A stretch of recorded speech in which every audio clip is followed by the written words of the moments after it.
okay, so Marvel's Agents of S.H.I.E.L.D. is back for a third season. They do weird breaks, so it's kind of hard. So here we're at the third season. And essentially, if you caught up with the second season, it was all the introduction of the Inhumans, the Terrigen, or Terrigen Mist, depending on how you want to look at it, for the Terrigenesis. Essentially, well, if you didn't catch the last bits of the last season, the crystals they were trying to find were essentially, one was the crystal, one was the Diviner Crystal to find people who weren't humans, and one was a crystal that actually released the mist. Well, some of the material found its way into the ocean. Some material began to break down to the water, which then got into the fish. The fish then became packaged as fish oil. So certain people taking the fish oil product, if you had inhuman, well, I guess you say inhuman DNA, you manifest your inhuman power. I almost wanted to say mutant, but that's a totally different film house. Now early I was like, but it should be killing humans too. So they make a point pretty early on, like, oh hey, it's not killing humans. Okay. Fitz is out trying to find some sort of answer to the giant stone monolith that ended up eating Simmons. You find out later what happened to Simmons. She's on a distant planet. And I was racking my brain going, okay, she's on a planet somewhere. Oh, they had a lot of alien planets they could go from.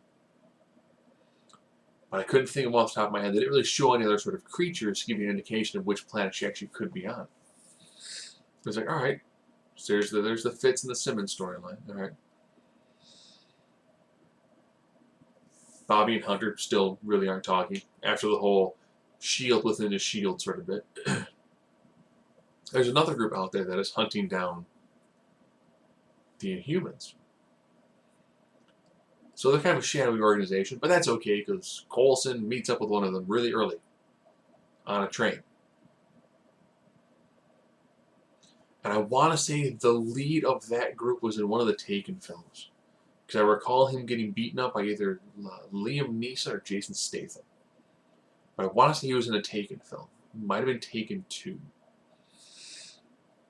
And I was like, oh, it's good enough. He's still getting work. So there's another group that's going around that's actually blowing holes in the Inhumans. Probably thinking, man, I wouldn't know who that is. It looks like if you looks like Shadow the Hedgehog, just if it would be full size. Shadow the Hedgehog was essentially Sonic just with black and he carried on a gun. I also want to say Dark Beast, but again, they don't own the rights to that character.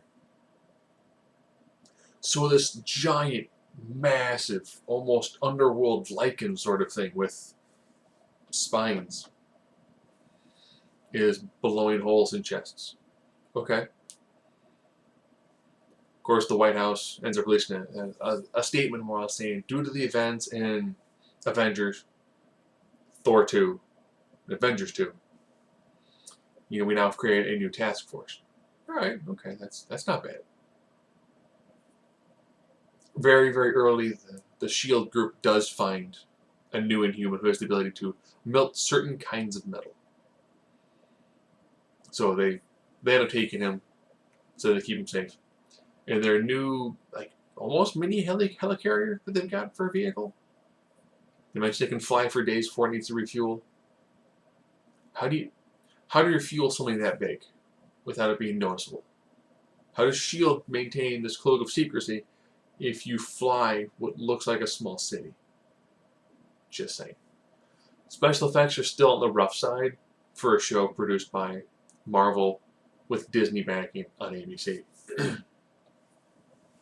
Which is weird, because those certain effects look really good. And other effects where it's like, oh, why is it every time a plane lands, it looks like someone just took like a Photoshop and just dragged it straight down?